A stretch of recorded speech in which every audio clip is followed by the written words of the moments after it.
দিনের লোকসভা নির্বাচনে আমরা পিছিয়ে রাখা সমাজের প্রতিনিধি হয়ে কৃষ্ণনগর লোকসভা কেন্দ্রে নির্দল প্রার্থী হিসেবে আমরা লড়াই করছি।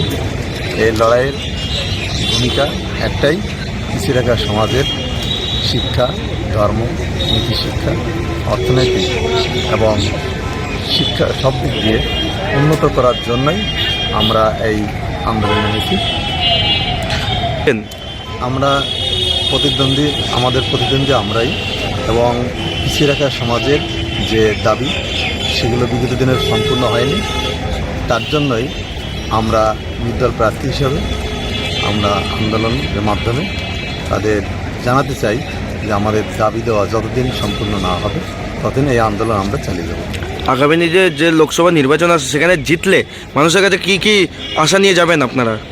আমরা একটাই লোকসভা কেন্দ্রে বেশিরভাগ অনুন্নত সমাজের মানুষ, তাদের সামাজিক, অর্থনৈতিক, ধর্মীয় এবং সড়ক যোগাযোগ ব্যবস্থা, রেল লাইন, বিভিন্ন বিষয়ে আমরা আলোকপাত করব। রাস্তাঘাট উন্নয়ন, তৎসঙ্গে শিক্ষা ব্যবস্থা।